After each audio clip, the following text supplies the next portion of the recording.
भला हुआ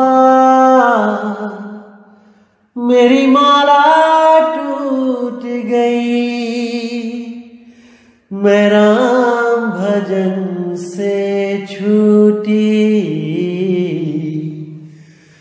भला हुआ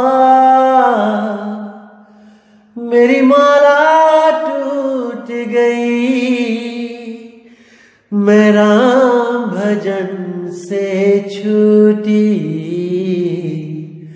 मेरे सिर से टली बला, भला हुआ मेरी माला टूट गई, मैं राम भजन से छूटी। मैं राम भजन से छूटी। नमस्कार मेरे प्यारे भाइयों, मेरे परमात्मा के प्यारे जीव हंसों।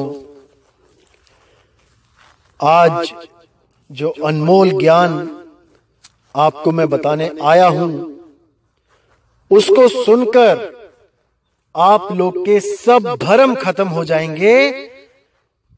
जो आप लोग को अज्ञानता का पाठ पढ़ाया गया आज तक कि आप मरने के बाद स्वर्ग जाओगे, मरने के बाद नरक जाओगे, और यहां मरने के बाद सतलोक जाओगे, अलख लोक जाओगे, अनामी लोक जाओगे, 12वें द्वार जाओगे।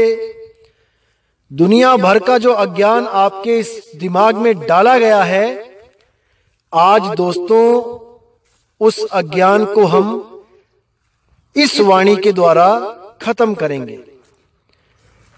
इतनी प्यारी वाणी है बीजक में, लेकिन उस वाणी को लोग समझ नहीं पा रहे हैं। तो आज उस वाणी का निबेड़ा करेंगे, उसका निर्णय करेंगे कि वाणी क्या कहती है और हमें इन अज्ञानी गुरुओं द्वारा, इन अधूरे गुरुओं द्वारा समझाया क्या जा रहा है। आज हम इस पे निष्कर्ष निकालेंगे कि कबीर साहब का मूल ज्ञान है क्या। क्या वो किसी सतलोक में, किसी स्वर्ग में, किसी नरक में, इन लोकों में जाने की बात करते हैं, या अपने आत्म स्वरूप में स्थित होने की बात करते हैं। वो आत्म स्वरूप जो अचल है, अडोल है, अछेद है, उसको कोई मार नहीं सकता, काट नहीं सकता, उसको कोई दुख नहीं पहुंचा सकता। वो सुख दुख दोनों से न्यारा है, वो आनंद स्वरूप है। वहां पर जाके आपको सुख और दुख इन दोनों से ही मुक्ति मिल जाती है, क्योंकि सुख और दुख इस 3 लोक के बनाए हुए हैं भाई, इन 3 लोक के बनाए हुए हैं। इसीलिए दोनों आते जाते रहते हैं, टिकते नहीं हैं हमेशा के लिए। ना तो कोई हमेशा के लिए सुखी हो सकता है और ना ही कोई हमेशा के लिए दुखी हो सकता है। ये सुख और दुख दोनों ही धूप और छांव की तरह आते जाते हैं, लेकिन इन दोनों से परे जो एक अवस्था है, वो है आनंद अवस्था। उस परम आनंद अवस्था को प्राप्त करने पर ही आप इन स्वर्ग और नरक, अलख, अकह, अनाम लोकों से न्यारे हो पाओगे भाई। अगर आपने इस वाणी पे विचार कर लिया तो आज ही आपके सारे भ्रम खत्म हो जाएंगे कि आप नरक में जाओगे, कि स्वर्ग में जाओगे, कि अलख, अगामी, अनामी लोक में जाओगे। बिल्कुल नहीं जाओगे मेरे भाई, अगर आपने आत्म ज्ञान को प्राप्त कर लिया तो क्या कहती है वाणी? पंडित शोध कहो समझाई, जाते आवा गमन नशाई। अर्थ धर्म और काम मोक्ष कहो, कौन दिशा बसे भाई। कबीर साहब कहते हैं, हे पंडित, जरा शोध करो, सोचो, विचारो, खोज करो और समझाओ। क्या समझाओ? जिससे आवागमन खत्म हो जाए, उस भेद को समझाओ। क्या है वो भेद जिसको प्राप्त करने से उस स्थिर पद को प्राप्त हो जाता है इंसान, ये जीव, कि फिर आवागमन में नहीं जाता, ना कहीं आता ना कहीं जाता, आपे में आप समाता। क्या है वो पद?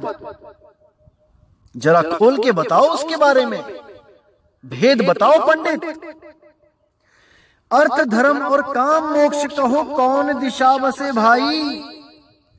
कि अर्थ धर्म काम मोक्ष, ये जो 4 पदार्थ हैं जिनके बारे में हनुमान चालीसा में भी आता है, श्री गुरु चरण सरोज रज निज मुन मुकुर सुधार, बरनऊ रघुबर विमल जसु जो दय को फल चार। कि गुरु के चरणों में समर्पित होकर जब हम गुरु चरण का ध्यान करते हैं तो हमें ये 4 पदार्थ प्राप्त होते हैं। कौन से 4 पदार्थ? अर्थ धर्म काम मोक्ष, इन चारों की ही प्राप्ति होती है। तो इसके बारे में कबीर साहब पूछ रहे हैं पंडित से कि भाई ये कौन सी दिशा में बसते हैं ये 4 फल।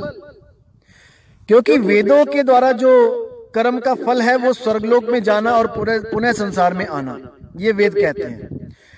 तथा जो निष्काम कर्म करने के लिए बोलते हैं उससे चित्त की शुद्धता होती है। जैसे कहते हैं कि कर्म करो फल की इच्छा मत करो, तो उससे चित्त शुद्ध हो जाता है। और जो सरगुण की उपासना करते हैं वो बैकुंठ आदि लोगों को प्राप्त हो जाते हैं और वापस स्वर्ग भोग के संसार में आ जाते हैं।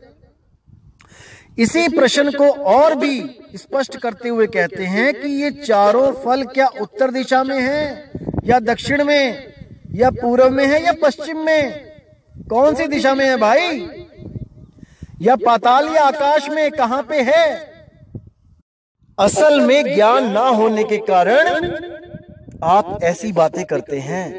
जिस दिन आपको आत्म परमात्म का बोध हो गया उस दिन आपके दिमाग से ये स्वर्ग नरक, ये सतलोक अलखलोक अगमलोक अनामी लोक, ये सब खत्म हो जाएंगे। क्योंकि आपको वो स्थिर पद मिल जाएगा जिसको प्राप्त करने के बाद आपका आवागमन खत्म हो जाएगा, कहीं जाने की जरूरत नहीं पड़ेगी। अरे ना कहीं आना ना कहीं जाना, आपे में आप समाना। अब कुछ लोग कहते हैं कि परमात्मा कण कण में है, परमात्मा हर जगह है, परमात्मा यहां भी है, परमात्मा वहां भी है। अरे भाई, तो तुम नरक में क्यों जाते हो? अगर परमात्मा नरक में भी है तो तुम उसको नरक कैसे सिद्ध करोगे? जहां परमात्मा है वहां नरक तो हो ही नहीं सकता। लेकिन फिर भी नाना कर्म करते हुए आप उन निचली योनियों में भटकते हो, भरमते हो, गर्भ से गर्भ में जाते हो, एक गर्भ छोड़ के दूसरे गर्भ में जाते हो। तो ये क्यों खत्म नहीं हो रहा है? अगर कण कण में परमात्मा है, हर जगह परमात्मा है, केवल और केवल आत्म ज्ञान की कमी की वजह से आत्म ज्ञान आ जाए तो भाई इस स्वर्ग नरक अलखलोक अनामी लोक सतलोक इन सब लोकों से छुटकारा मिल जाएगा। समझ जाओ इसको। अब साहिब कहते हैं कि अनजाने को स्वर्ग नरक है, हरि जाने को नहीं, जे ही डर से भव लोग डरते हैं, सो डर हमरे नहीं। कि भाई अनजाने को स्वर्ग नरक है, जो उस आत्म ज्ञान को नहीं जानता, जो उस रास्ते को नहीं जानता, जो मालिक के घर को जा रहा है, जो 10वें द्वार से न्यारा है, 10वें द्वार से उस मालिक के घर तक नहीं पहुंचा जा सकता। कबीर साहब कहते हैं 10वें द्वारा प्राण निकले, राज खानी जाए, कुछ देर राज भोगे, फिर पाछे पछताए। जो लोग 10वें द्वार से निकल जाते हैं भाई वो राजा बन के आ जाते हैं इस दुनिया में, भवजल पार नहीं हो सकते, क्योंकि उसके लिए एक अन्य रास्ता है। उसको 11वां द्वार बोला गया है, 11वीं खिड़की बोला गया है। जब तक उसका भेद आपको नहीं पता लगेगा, जब तक आप कुछ भी कर लो, आप मुक्त नहीं हो सकते। साहिब साहब कहते हैं 9 द्वारे संसार सब, 10वां योगी साध, और 11 खिड़की बनी, जानत संत सुजान। उस 11वें द्वार का मर्म कोई बिरला ही जानता है भाई, जो 10वें द्वारे से भी न्यारा है। उसको कोई नहीं जान सकता कि वो कैसे प्रकट होगा, कहां पर वो दरवाजा है, कैसे वहां से एंटर करेंगे, किस शब्द की साधना करने से वहां प्रवेश मिलेगा, उस शब्द की पहचान क्या है। जब तक ये समझ नहीं आया, वो द्वार खुलने वाला नहीं है, वो नहीं खुलेगा। क्योंकि उसको खोलने के लिए जिस चाबी की जरूरत है वो शब्द है भाई। शब्द के बिना और कोई चाबी वहां पे नहीं लग सकती। ये ताला और चाबी क्या है, ये मैं आगे आने वाली ऑडियोज में जरूर बताऊंगा कि 4 ताले बाणियों में आता है, 4 कुलुफ रहा मारा। तो क्या है वो 4 ताले, वो पूरा बताया जाएगा आपको। थोड़ा सा समय दीजिए, थोड़ा सा इंतजार कीजिए, एक एक भरम का पर्दा खोला जाएगा, एक भी भरम नहीं बचेगा जो आपको भ्रमित कर सके। तो साहिब कहते हैं अनजाने को स्वर्ग नरक है, हरि जाने को नहीं। जो उस आत्मा को नहीं जानता भाई, वो स्वर्ग में भी जाएगा, नरक में भी जाएगा, सतलोक में भी जाएगा, अलखलोक में भी जाएगा, अनामी लोक में भी जाएगा, वो जाता ही चला जाएगा। कहीं भी ठिकाना नहीं मिलेगा उसे, आना जाना लगा ही रहेगा। किसी भी लोक में उसकी मुक्ति नहीं होगी, कहीं भी चला जाए। क्योंकि साहिब ने पहले ही इशारा किया हुआ है बोध सागर में कि जिस लोक की मैं बात करता हूं भाई, वो लोक भी नहीं है। अरे लोक अलोक शब्द है भाई। जिन जाना तिन संशय जाई। जिसने उस शब्द को जान लिया, समझो उसने लोक को जान लिया। क्योंकि वो शब्द ही सतलोक है, शब्द ही सतपुरुष है, और शब्द ही सतनाम है। कुछ लोग इसको समझ नहीं पाते हैं और सोचते हैं कि सार शब्द सतपुरुष कैसे हो सकता है। अरे भाई बुद्धि लगाओ, विवेक लगाओ।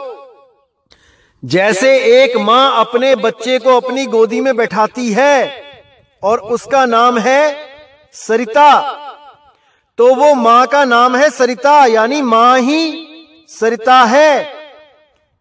और मां उसकी मां भी है, वो स्त्री भी है उस बच्चे की, तो वो स्त्री भी हुई और वो नाम भी उसी का है। जब हम सरिता कहेंगे तो उसी की तरफ तो इशारा हो रहा है, उसी की मां की तरफ। बच्चे से हम क्या पूछते हैं, सरिता कहां है, तो वो इशारा करता है कि वो है। किसकी तरफ इशारा किया, मां की तरफ किया। अब हम उसको पूछते हैं मां कहां है, तब भी वो उसी की तरफ इशारा करता है कि ये है। और जब वो गोदी में बैठा होता है मां की, तब हम उससे पूछते हैं कि भाई कहां बैठा है, तब भी वो मां की तरफ इशारा करता है कि मां की गोद में बैठा हूं। तो मां ही स्थान भी है भाई, वो गोदी मां का स्थान है जहां पे बच्चा विश्राम कर रहा है। तो वही नाम है, वही मां है, वही स्थान है, एक ही चीज है। लेकिन ये तुम लोग के समझ में नहीं आएगा क्योंकि अभी परमात्मा ने इतना विवेक आपको प्रदान नहीं किया है। जिस दिन मालिक ने वो विवेक प्रदान कर दिया, अरे इन सब पंथों को मेट के तुम इस पंथ में आके हाथ जोड़ के दीक्षा मांगोगे गुरु से। जब आपको ये अनमोल ज्ञान समझ में आ गया तो अभी तो कान बंद करके बैठे हो तो नहीं समझ में आएगा, क्योंकि पक्षपात की जो ऐनक तुमने लगा रखी है, जो चश्मा तुम्हारे गुरु ने चढ़ा रखा है, तुम्हें उसी रंग का ये सत्संग दिखाई दे रहा है। लाल चश्मा पहना दिए तो लाल ही दिखाई देगा हर जगह, पीला पहना दिए तो पीला दिखाई देगा। तुम्हें तो इस सत्संग का असली रंग भी नहीं दिखाई दे रहा भाई। उस चश्मे को उतार के सत्संग सुनो और फिर देखो परमात्मा का रंग कैसे चढ़ता है। फिर समझ में आएगा कि बताया क्या जा रहा है। क्योंकि नमक की डली मुंह में रख के तुम गुड़ का स्वाद चखने की कोशिश कर रहे हो। नहीं आएगा भाई, नहीं आएगा। अपने मुंह से पहले वो नमक की डली थूक दो, उसके बाद कुल्ला करो, उसके बाद गुड़ चखो, देखो कितना आनंद आता है। लेकिन वो नमक की डली तुम लोग नहीं थूक सकते, मुझे पता है, क्योंकि तुम्हें इतने भरम में डाल दिया गया है कि गुरु के खिलाफ सोच लिया तो नाम खंड हो जाएगा, ये हो जाएगा, वो हो जाएगा। अरे भाई, नाम अखंड और सब खंडा, सार शब्द गरजे बरमंडा। जब वो सार शब्द गरजता है और उसको जब महसूस किया जाता है, तब समझ में आता है कि नाम अखंड है। नाम को कोई खंड नहीं कर सकता। इस दुनिया में एक नाम ही है जो अखंड है। तो साहिब कहते हैं, अनजाने को स्वर्ग नरक है, कि जो अनजान है उस आत्मज्ञान से वो स्वर्ग में भी जाएगा, नरक में भी जाएगा। और हरि जाने को नहीं, जो उस सत्य को जान जाएगा, उस आत्मज्ञान को समझ जाएगा, वो कहीं नहीं जाएगा। हरि जाने को नहीं, वो कहीं नहीं जाएगा। जेहि डर से भव लोग डरत हैं, सो डर हमरे नाही। कि मैं इस डर से नहीं डरता हूं कि मुझे कहां जाना पड़ेगा, स्वर्ग या नरक या कहीं और जो मेरे इस ज्ञान को समझ लेते हैं, उनका डर भी खत्म कर देता हूं। वो भी इस स्वर्ग नरक अलख अगम अनामी लोक के चक्कर में, सतलोक के चक्कर में नहीं पड़ते।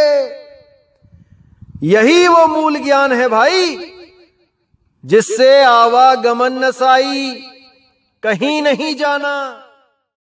तो साहिब कहते हैं, पाप पुण्य की शंका नहीं, स्वर्ग नरक नहीं जाही। कहें कबीर सुनो हो संतों, जहां का पद तहां समाई। यानी अब मेरा जो भ्रम है पाप पुण्य का, कि मैं स्वर्ग जाऊंगा, पाप करके नरक जाऊंगा, पुण्य करके स्वर्ग जाऊंगा, ये भी भ्रम खत्म हो गया जब आत्मज्ञान प्रकट हो गया। अब कोई मुझे नहीं भरमा सकता कि आओ तुम्हें सतलोक ले चलूं। वहां पर एक सत्पुरुष बैठा होगा, उसके हम चवर करेंगे सिर पे, कुछ दिन वहां रुकेंगे, फिर हमें याद आएगा, अरे कबीर साहब ने तो हमें आगे के पुरुष की बात करी थी, कर नैनो दीदार में। फिर हम उस पुरुष को छोड़ देंगे, क्योंकि उसके रोम में 1000 सूरज होंगे, और हमारे कबीर साहब कहते हैं कि उसके रोम में आगे लाख मिलेंगे। तो हम उस पुराने वाले को छोड़ देंगे जिसके सिर पे हमने चवर किया था, आगे बढ़ जाएंगे। आगे अलग पुरुष मिलेगा, उसके एक रोम में लाख सूरज होंगे। फिर हम उससे प्रेम करेंगे, उसके साथ रहेंगे, पिताजी पिताजी कहेंगे। थोड़े दिन बाद हमें फिर याद आएगा कि भाई ये भी थोड़ा चमकीला कम है। कबीर साहब ने कहा था 1 करोड़ सूरज होंगे उसके रोम में। फिर हम उसको भी छोड़ के आगे बढ़ जाएंगे, वहां पर हमें एक दूसरा पुरुष मिल जाएगा। फिर थोड़े दिन उसको पापा जी करेंगे। फिर हमें याद आएगा कि कबीर साहब ने कहा था कि कोई अनामी पुरुष है, उसके अरबों खरबों रोम में सूरज हैं। कैसा मूर्ख बना रखा है। हम परमात्मा को भी ढूंढ रहे हैं उसकी चमक देख के कि कितने सूरज हैं, जरा गिन तो लूं। अरे भाई, एक सूरज को भी आप खुली आंखों से नहीं देख सकते, तो क्या गिनोगे वहां पे? कि करोड़ सूरज हैं एक रोम में, कि अरब सूरज हैं? एक सूरज चमक जाए ना ढंग से दोपहर में, तो उसको देख नहीं सकते खुली आंखों से गर्मियों के दिनों में। ऐसा मूर्ख बना दिया है केवल विवेक ना होने के कारण। कबीर साहब ने बोला क्या और ये समझे क्या? ये चेतावनी वाणी है भाई। ये माया का खेल बताया जा रहा है कि ऐसे ऐसे रूप बना के बैठा रखा है वहां पे काल को, जहां पर लाखों सूरज, करोड़ों सूरज, अरबों सूरज चमक रहे हैं केवल तुम्हें भरमाने के लिए कि तुम पहुंच गए सतलोक। समझ जाओ, इस बात को समझ जाओ। जो उसका दर्शन कर रहा है वो कौन है? जो उस सतपुरुष को, अलग पुरुष को, अरामी पुरुष को देख रहा है वो कौन है? वो दृष्टा है। जो दिख रहा है वो दृश्य है, माया है। दृश्य और दृष्टा दोनों भाव से जब न्यारे हो जाओगे तब आप मुक्त हो जाओगे, नहीं तो कोई मुक्त नहीं होने वाला। समझ जाओ, इस बात को समझ जाओ मेरे भाई। तो साहिब कहते हैं पाप पुण्य की शंका नाही, स्वर्ग नरक नहीं जाही, कहे कबीर सुनो हो संतों, जहां का पद तहां समाई।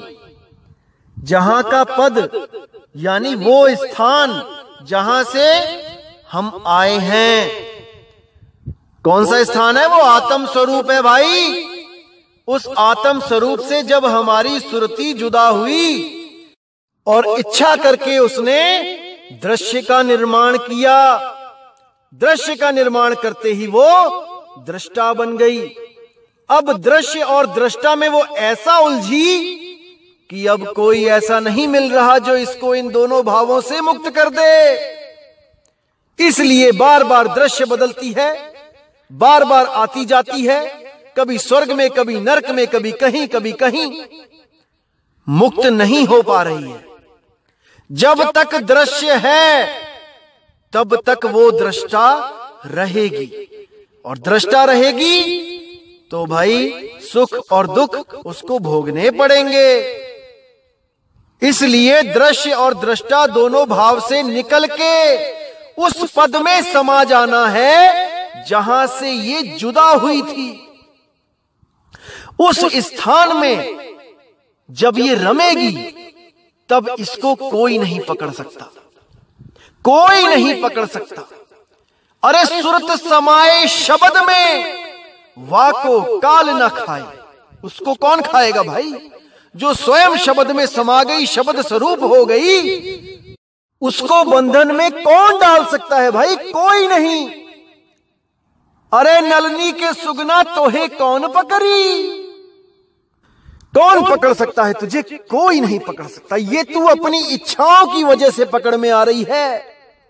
जिस दिन तुमने अपनी इच्छा को मेट के यहां से निकलने का फैसला कर लिया, उस दिन तुम्हें कोई नहीं पकड़ सकता भाई। तुम्हें केवल और केवल 5 विकारों द्वारा पकड़ा जा रहा है। काम, क्रोध, लोभ, मोह, अहंकार। इन्हीं 5 की वजह से तुम पकड़ में आ रहे हो, नहीं तो तुम्हें कोई नहीं पकड़ सकता, कोई नहीं पकड़ सकता। जैसे एक शिकारी अपने शिकार को पकड़ने के लिए एक चारा फेंकता है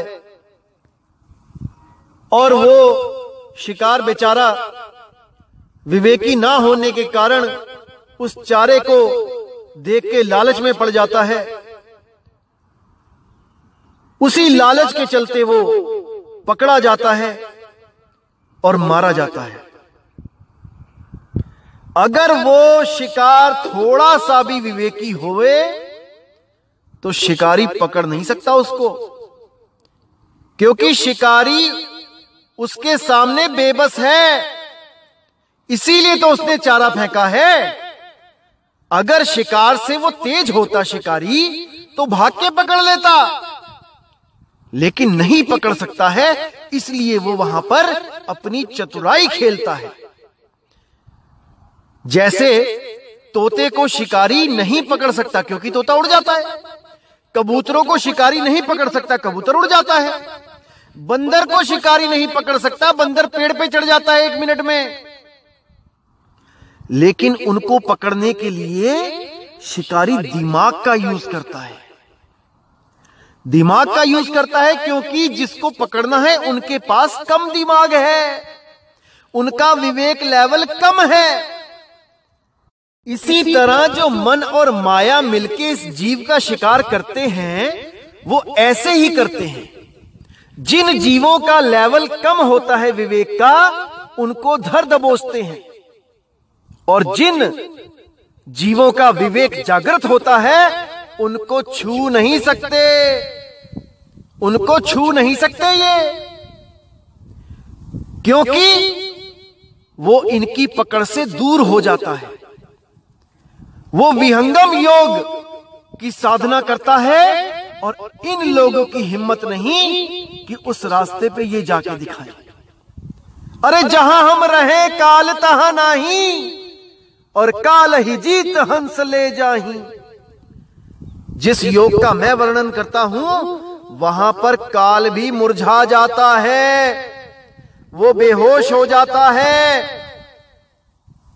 सत्य नाम का सिमरण करके काल बेहोश हो जाता है, ना कि सत्य नाम कोई ओम सोहम का मंत्र है कि काल को उसकी कमाई देनी है और अक्षर पुरुष को उसकी कमाई देनी है। अरे नहीं भाई, सत्य नाम को सिमर के काल मूर्छित हो जाता है। कबीर सागर का प्रूफ भेज रहा हूं, अच्छी तरह देख लो। जब हम किसी से ऋण लेते हैं और उसको वापस देने जाते हैं तो वो मूर्छित नहीं हो जाता है, वो अपना ऋण लेके खुश हो जाता है।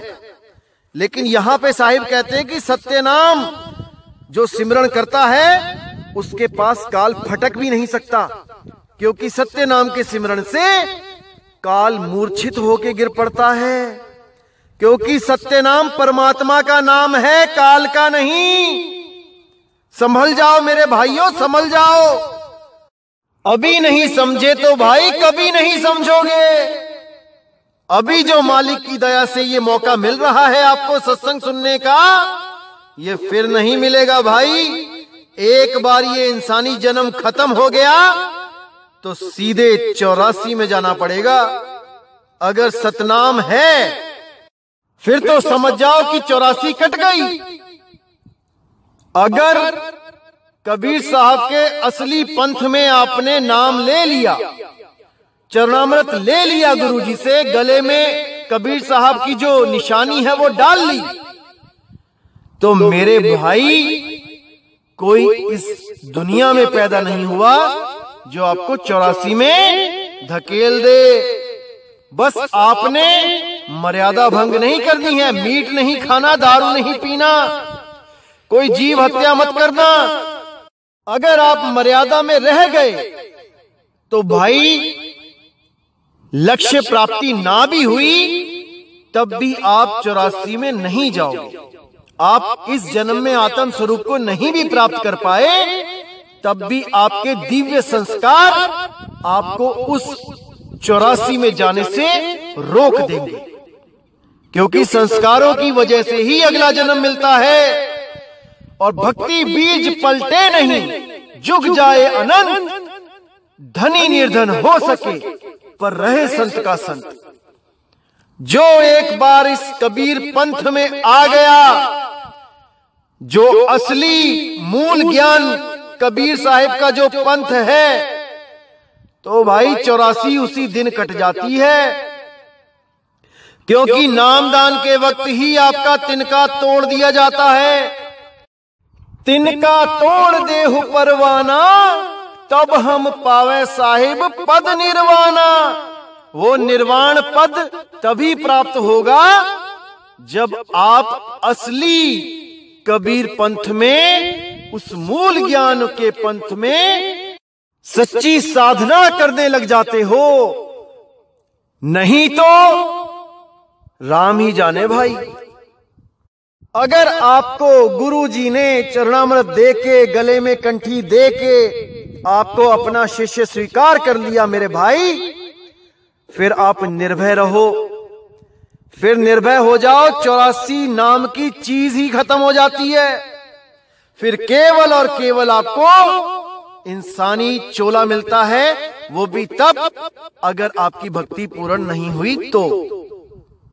क्योंकि जब तक आत्मा का अनुभव आपने नहीं किया तब तक ये मन और माया से आप मुक्त नहीं हो सकते, नहीं हो सकते। आपको आना पड़ेगा, लेकिन मालिक की दया होगी तो आपको ऐसी जगह आपका जन्म करवाया जाएगा जहां पर आपको बचपन में ही सत्संग मिल जाएगा और आप अपनी भक्ति दोबारा से शुरू कर दोगे जहां से खत्म करी थी। और आगे बढ़ते बढ़ते बढ़ते पिछले संस्कारों की वजह से आप अपनी भक्ति को पूर्ण करने में सक्षम हो जाओगे, मुक्त हो जाओगे। समाज में आपको ऐसे लोग भी मिलेंगे जो आपको कहेंगे कि अगर आपने ये मंत्र जप लिए, ब्रह्मा विष्णु महेश, शेरावाली माता, काल के नाम, ओम कलियम हरियम शरियम सोहम सत्यम, अगर ये आपने एक बार भी जप लिए तो आपकी 84 खत्म हो जाएगी। अरे नहीं भाई, 84 खत्म होती है सत्य नाम से, उस परमात्मा के सत्य नाम से। सत्य नाम को सिमर के तर गए पतित अनेक, तेहि कारण नहीं छोड़िए। अरे सत्य नाम की टेक, उस सत्य नाम सत्य पुरुष की टेक मत छोड़ना। अगर छोड़ दिया तो 84 में चले जाओगे भाई। तो गुरु के चरणामृत और कबीर साहब का जो निशानी है, कबीर साहब की जो कंठी है जो गले में धारण की जाती है, उसकी अपनी ही महिमा है भाई, उसकी अपनी ही महिमा है। तो दोस्तों, जब भी आप मदन पंथ के किसी भी साधु से जुड़ें, उससे कभी भी सीधे सार शब्द की डिमांड ना रखें, क्योंकि बिना परखे वो कुछ नहीं देने वाले आपको। वो शिष्य की परख करते हैं कि शिष्य अभी उस लायक हुआ भी है कि नहीं।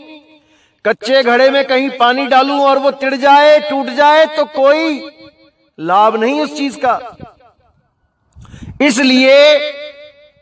इसीलिए मैं आप लोग को लेट करवा रहा हूं, ताकि आप लोग अपनी नींवें मजबूत कर दो। जो कोई बिल्डिंग बनानी होती है तो पहले नींव को मजबूत किया जाता है। अगर नींव मजबूत नहीं हुई तो 1 अरब रुपए भी लगा देना भाई, वो बिल्डिंग गिर जाएगी। इसलिए मैं चाहता हूं कम से कम 100, 150, 200 सत्संग सुनो और अपनी नींव को मजबूत करो, ताकि कल को कोई 12वां द्वार, 13वां द्वार, 14वां द्वार, 15वां द्वार कह के आपको भ्रमित ना कर पाए। अभी बहुत आएंगे भ्रमित करने वाले, एक से एक आएंगे। वही आपकी परीक्षा होगी भाई कि आप उनके जाल को समझ पाए कि नहीं समझ पाए, वही आपकी परीक्षा है। मैं परीक्षा नहीं लूंगा। ये बहुत अच्छी बात है कि कुछ चैनल मेरे खिलाफ आए हैं, बहुत अच्छी बात है। वो एक तरह से फिल्टर का काम करेंगे, हमारा काम आधा हो जाएगा।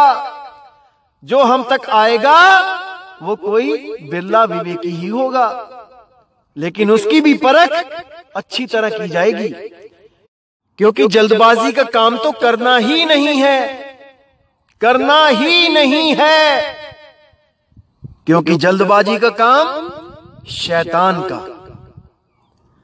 तो इसी के साथ दोस्तों, आपसे मैं विदा चाहूंगा और मालिक के चरणों में विनती करूंगा कि आप सब मेरे प्यारे भाइयों का विवेक बढ़ता ही जाए, बढ़ता ही जाए, बढ़ता ही जाए, ताकि कोई भी काल का दूत आपको भ्रमित ना कर पाए।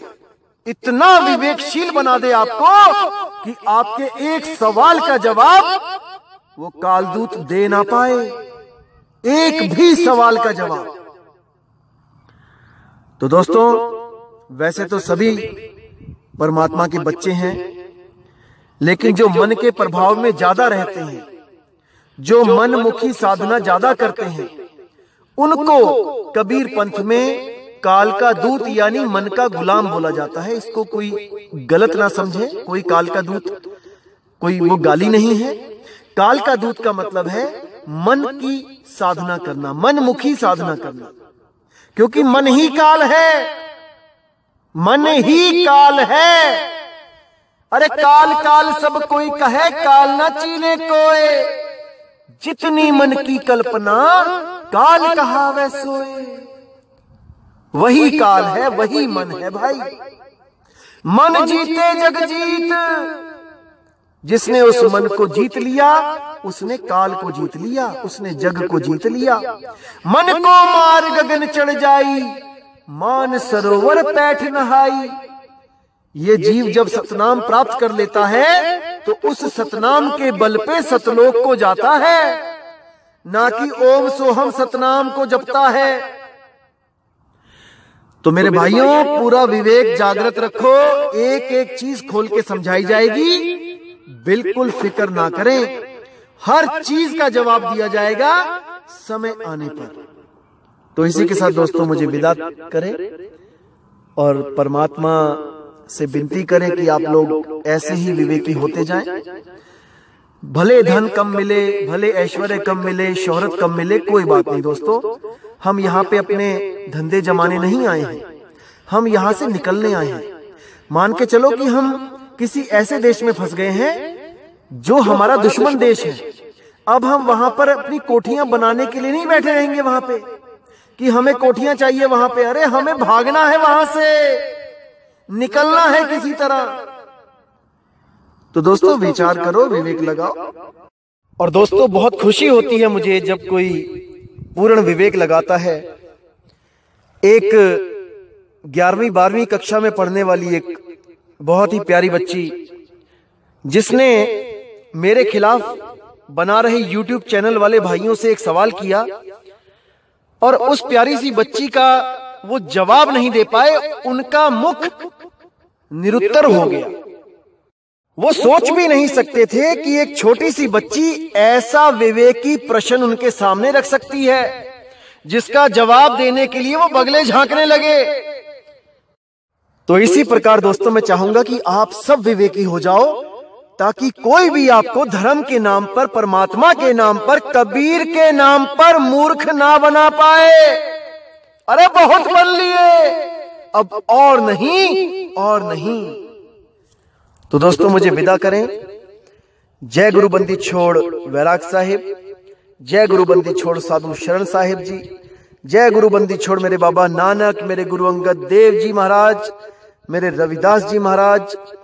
जय जय गुरु बंदी छोड़ सतगुरु सत्य कबीर साहिब की सदा ही जय हो, सदा ही जय हो मेरे मालिक की साहिब बंदगी सतनाम।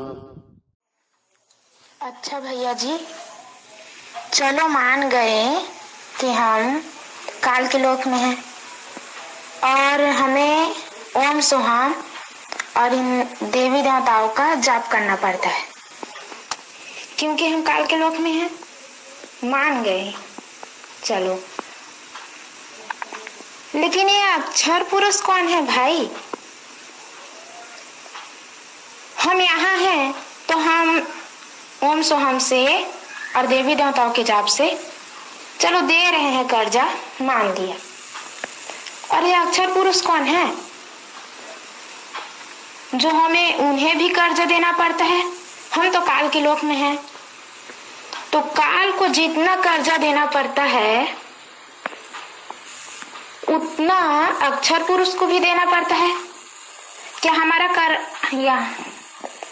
हमारा परमात्मा इतना कमजोर है जो सिर्फ अक्षर पुरुष के लोक को पार करने के लिए उनको बराबर का कर्जा देना पड़ता है? जितना हम काल को कर्जा देते हैं उतना उसे भी देते हैं।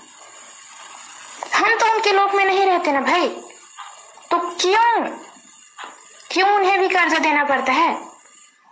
हमारा परमात्मा इतना कमजोर है, क्या कहूं भैया जी।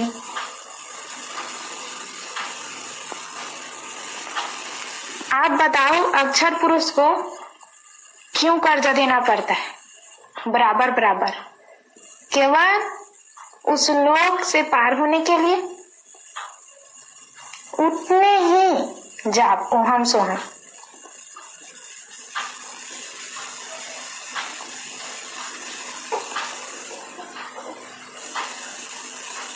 बताइए भैया जी।